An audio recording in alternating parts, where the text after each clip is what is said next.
l'entretien des patriotes, bonjour à tous. Face à la colère des Français agriculteurs, jeunes patriotes, Macron, la chute. Avant de répondre à cette question et traiter de très nombreux sujets d'actualité, je voulais remercier comme il se doit tous ceux qui me permettent de faire ce travail au quotidien en me finançant à l'aide des merci rémunérateurs. Et aujourd'hui sont à l'honneur des fidèles parmi les fidèles, Claude Chuy, Marc Altus et Jean-Claude Criado. Merci à eux du fond du cœur et je tenais aussi à vous remercier. Vous êtes formidables, les pouces levés, la diffusion sur notre réseaux sociaux, les gentils messages et les gentils abonnements. On ne lâche rien. On a l'impression, en effet, comme l'indique mon titre, que nous nous approchons pas à pas de la fin d'un système. Restez jusqu'au bout pour bien comprendre. Nous allons ouvrir ce journal par du recueillement. Samedi, c'était les obsèques du jeune Thomas. Dernier hommage à Thomas, et il y avait une foule nombreuse qui s'est pressée à cet enterrement. Mais vous connaissez la France, dès qu'il y a quelque chose, un élément, il y a polémique. Aux obsèques de Thomas, le vide de présence gouvernementale est spectaculaire de honte. Mais en même temps, est-ce qu'un ministre aurait pu se rendre dans les rues de Crépol? Est-ce que les Français auraient pu se retenir de les huer, les siffler et les insulter tellement la colère est grande? Je ne crois pas. Et il aurait fallu, pour sécuriser la venue d'une seule personnalité de ce gouvernement, combien de camions de CRS? Et ils le savent, ils ont préféré fuir, ils ont préféré de toute façon être absents dans un village qui n'est plus leur cible électorale. Parce que eux qui ne pensent qu'à leur communication, il y aurait eu des images destructrices. Et puis il faut ajouter, et ce qui explique aussi la colère des Français, qu'ils ont essayé de minorer les faits à travers les discours de leurs sbires, de toute la presse aux ordres. Ils nous ont fait croire au départ que ce n'était qu'une rixe, ils ont eu la nationalité de ceux qui ont participé à cette razzia, et ils essaient, à chaque fois qu'on va sur BFM TV ou sur LCI, de leur trouver des excuses. Et ils nous ont fait strictement le même coup avec les émeutes de Dublin. Ils ont même propagé des fake news, c'est ce que nous rapporte Damien Rieu. Confirmation, l'homme qui a poignardé les enfants irlandais à Dublin est bien un immigré algérien naturalisé irlandais. Une fois de plus, la rumeur était vraie. Oui, on nous a accusés de fake news. Non, c'est vrai. Et les médias ont tout fait pour faire croire l'inverse ou le cacher. Et puis, cette presse aux ordres a fait en sorte de ne pas trop célébrer le héros français qui a désarmé l'assaillant de Dublin. Alan, jeune lycéen français en stage à Dublin, a désarmé donc l'assaillant qui a attaqué et blessé 3 enfants et 2 adultes qui ont été la cause des émeutes dont je vous ai parlé dans mon précédent entretien. Et 2 adultes devant une école hier. Bravo! Pour reprendre les mots d'Henri, le héros sac à dos, Alan agit comme tout Français l'aurait fait. Bravo, Alan. Le gouvernement, malgré tout, est cerné par la colère populaire. Il envoie par ailleurs ses jeunes députés monter au front et en prendre plein la figure. Parce que qu'est-ce qu'ils ont dans leur musette? Ils ont les éternels éléments de communication. Ils nous parlent de cuisine politique, d'augmenter la majorité pour permettre de voter des lois qui ne serviront à rien. Et puis, le mot magique, on va envoyer 15 milliards sur la table. Ces milliards arrivent après les milliards de Marseille que Macron promet à peu près tous les ans.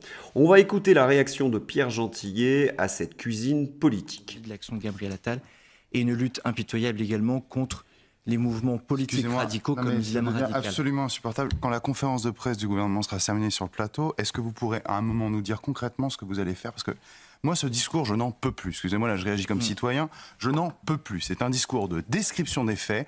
À aucun moment, vous n'allez poser sur la table, vous ou votre gouvernement, la question qui se pose, qui est la question migratoire, d'accord? Ces gens-là sont venus d'où? Ils sont venus de banlieue, d'accord? Et ils sont venus attaquer un village. Nous avons eu la même chose avec Enzo, souvenez-vous, ce petit blond de 16 ans, pardonnez-moi, j'en peux plus, mais qui a été assassiné, d'accord, par 2 personnes qui venaient pas du village et qui venaient manifestement de banlieue. Je peux parler aussi de Philippe, ce jardinier, qui a été assassiné par 2 sauvages, pareil, dans son petit village. Donc à un moment, on a un phénomène qui est dû à un échec de notre politique migratoire, d'accord? Il y a aussi des éléments sécuritaires, il y a bien évidemment des éléments sur la justice, mais le sujet qu'on ne pose jamais et qui est le trou noir du macronisme, c'est la question migratoire. Au moment où nous parlons, nous avons 500 000 personnes qui entrent chaque année légalement sur notre sol. Qu'allez-vous faire face à cela? Rien. Et tout va continuer comme d'habitude, jusqu'en 2027. Vous allez venir sur les plateaux de télévision, vous allez déplorer parce que des morts, on en aura encore et encore. Je suis désolé, et vous serez dans ce constat d'impuissance, vous serez dans des obligations de moyens, vous nous direz, oui, on va essayer, on va faire ce qu'on peut, et rien ne changera. Donc, si vous voulez, je voudrais qu'à un moment, moi, je ne peux plus entendre ce discours. Et d'ailleurs, en fait, ça passe et on passe du temps. Et en fait, rien ne va changer. Mais cette France-là, là, qui a été attaquée, elle a rien demandé à personne. Elle paye ses impôts, elle vit honnêtement, elle essaie de vivre sa vie tranquillement. Et on l'attaque, on l'assassine. Et vous n'êtes pas à la hauteur. Voilà. Vous parlez du projet de l'immigration qui arrive. Et oui, c'est toujours la même histoire. Il ne parle jamais des vrais problèmes. Pendant ce temps-là, eh bien, les jeunes Français manifestent un petit peu partout dans toute la France. Valence, des cortèges spontanés en hommage à Thomas ont eu lieu hier soir avec des drapeaux français. Et oui, bravo, comme le dit si bien Philippe Murer. Mais si ces manifestations continuent, c'est qu'elles ont une signification politique profonde. Et c'est Pierre Gentillet qui nous a révélé l'explication. Les Français n'en peuvent plus des gesticulations de ce gouvernement.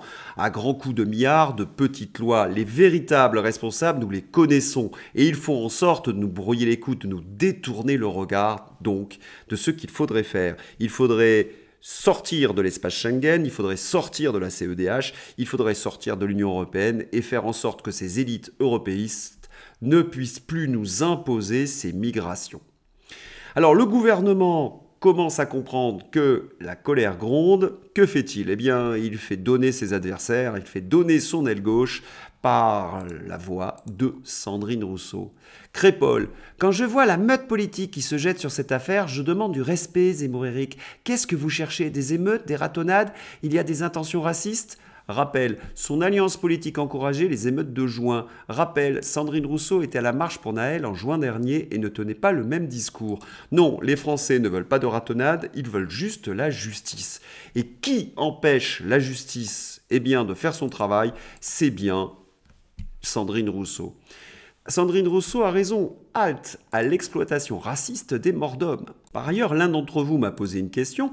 Pourquoi ces gens comme Sandrine Rousseau défendent systématiquement les délinquants, les ultra-délinquants et les fanatiques religieux? Parce que c'est leur fonds de commerce. La France Insoumise, le PS et autres votent des subventions pour des associations qui sont sur le terrain, dans ces quartiers.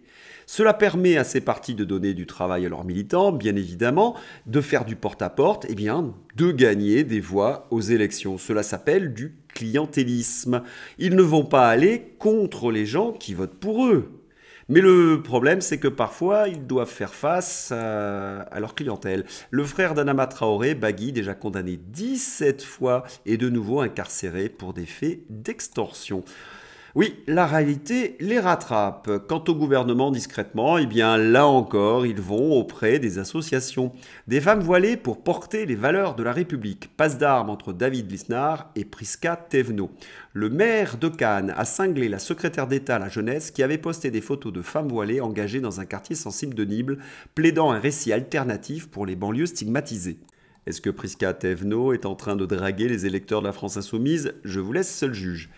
Petite réflexion sur l'intégration. Autrefois, la France, lorsqu'elle accueillait des immigrés, elle faisait en sorte de les intégrer et ceux qui réussissaient étaient présentés comme modèles d'intégration. Oui, des exemples à suivre pour les générations suivantes. Et aujourd'hui, à cause des Sandrine Rousseau et autres députés de la France Insoumise, on fait exactement l'inverse. On célèbre Naël, on célèbre Adama et autres personnes qui ont quand même quelques soucis avec la justice. On marche sur la tête. Dans la tragédie française, les membres de la France Insoumise, du fait de l'inversion des valeurs, ont une responsabilité effroyable. Alors, il n'y a pas que l'affaire Crépol dans l'actualité, il y a également la révolte des agriculteurs. La viticulture se meurt, Paris doit répondre. Beaucoup de monde au rassemblement des vignerons à Narbonne. Il y a eu de très nombreuses manifestations à Toulouse et dans toute la France. Les agriculteurs sont en train de dire stop au gouvernement. C'est d'ailleurs Grégoire de Fournas qui s'en fait l'écho. Partout en France, les agriculteurs manifestent leur colère en retournant les panneaux des villages. J'ai interpellé le ministre de l'Agriculture sur l'écologie punitive qu'il impose à notre agriculture. Dans ces entretiens, nous avons toujours été du côté des agriculteurs, nous avons dénoncé la concurrence déloyale, l'augmentation des frais, la politique européenne, les traités de libre-échange. Tiens, puisqu'on parle de traités de libre-échange, écoutons ce macroniste. L'accord commercial entre l'Union européenne et la Nouvelle-Zélande est le premier au monde à mettre comme clause essentielle le respect de l'accord de Paris sur le climat.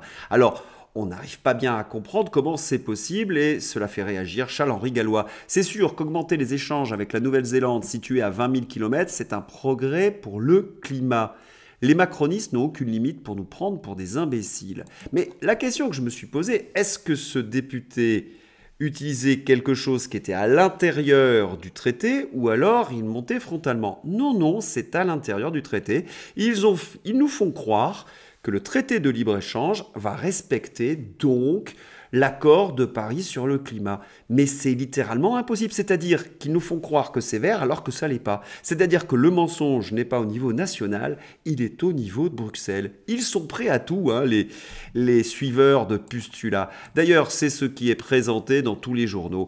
84 jours en mer entre Le Havre et Auckland. L'accord avec la Nouvelle-Zélande veut donc intensifier le commerce avec une île qui se situe très loin. Cela peut sembler contre-intuitif au moment où l'Union européenne cherche à renchérir le coût du carbone dans les transports avec son paquet énergie-climat en vue de réduire les émissions de gaz à effet de serre. La distance séparant le port du Havre d'Auckland est près de 18 000 km. Il faut en moyenne 84 jours à un bateau cargo pour joindre les deux ports. Et nous savons que ce qui pollue le plus, ce sont les cargos. Alors l'Union européenne a expliqué, oui, mais le cargo, il faut aussi le placer en face des camions qui circulent dans toute l'Europe. Et là, on se demande si les technos de Bruxelles sont complètement idiots ou s'ils sont complètement corrompus. Parce que lorsque le cargo va arriver, les produits vont être dispersés dans toute l'Union européenne. Par quoi? Par des camions. Lorsqu'ils sont produits en France, ils vont être dispersés aussi par des camions. Donc le cargo s'ajoute et si vous voulez, ne se soustrait pas aux camions. Je n'ai jamais vu une telle arnaque de ma vie. Et les journalistes aux ordres, vous les connaissez, ils vont reprendre l'argumentation de Pustula, l'argumentation viciée de Pustula pour justifier cet accord de libre-échange, qui est de plus une véritable catastrophe pour notre agriculture. Comme l'explique Marianne, accord Union européenne-Nouvelle-Zélande, c'est le meilleur moyen de tuer les agriculteurs français. Et oui, parce que les coûts sont beaucoup plus bas en Nouvelle-Zélande et ils n'ont pas les mêmes normes. Il faut donc soutenir les agriculteurs en colère lorsqu'ils font, par exemple, ce type d'intervention. À Vesoul, des agriculteurs déversent du fumier devant McDonald's et Burger King. Dans une action coup de poing menée vendredi, 150 agriculteurs de Haute-Saône ont de sources syndicales déversé du fumier devant les enseignes de restauration rapide. J'ai envie de dire de très rapide en effet, McDonald's et Burger King de Vesoul. La Fédération départementale des syndicats d'exploitants agricoles de Haute-Saône a dénoncé dans un communiqué sur sa page Facebook un élevage qui se meurt dans le département quand les fast-foods se gavent. Cette action vise à dénoncer le fait que selon le syndicat, ces géants de la restauration rapide ne s'approvisionnent pas assez de viande française. Bravo à ces jeunes agriculteurs qui nous rappellent qu'il faut manger français, qui défendent le localisme. Parce que manger français, c'est bon pour l'environnement, c'est bon dans notre assiette et puis c'est bon pour notre santé.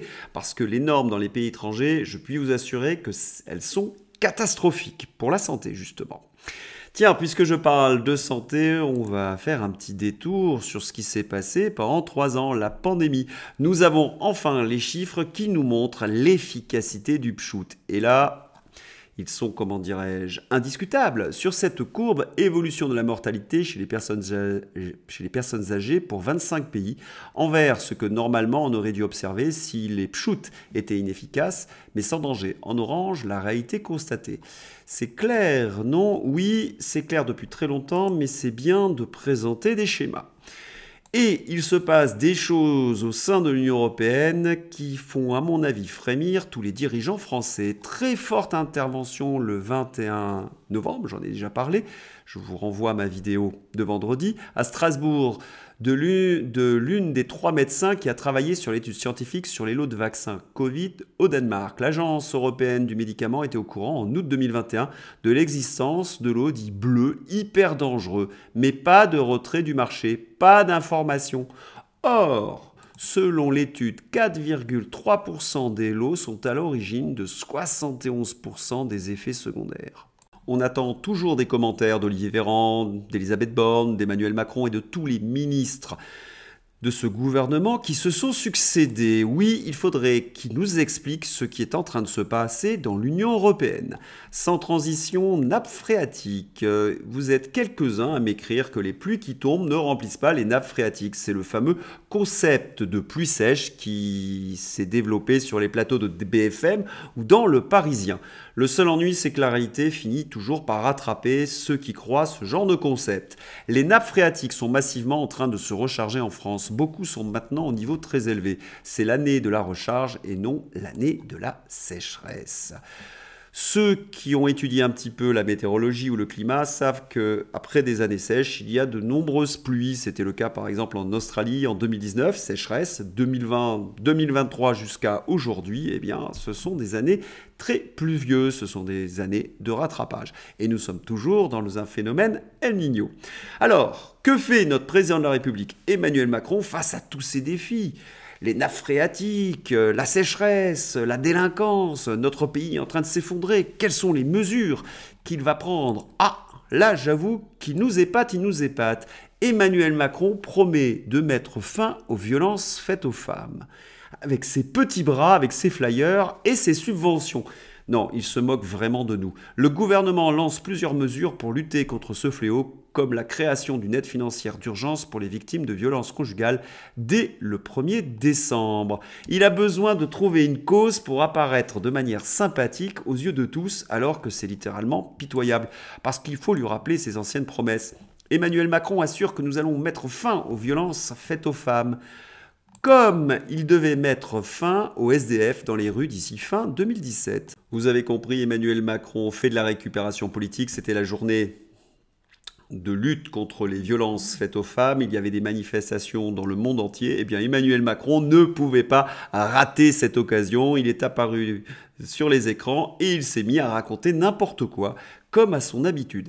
Doit-on rappeler toutes les promesses qu'il n'a pas tenues ? Elles sont tellement nombreuses que je passerai la nuit. Il nous avait promis de lutter aussi contre la délinquance, contre le trafic. Et nous constatons que la délinquance explose et que le trafic n'a jamais été aussi élevé. Il nous avait également promis qu'il allait limiter les entrées de migrants. C'est exactement l'inverse. Emmanuel Macron me fait penser à un commercial prêt à tout pour vendre sa petite camelote, pitoyable, ridicule et démonétisée, enfin, dans une certaine mesure, Emmanuel Macron.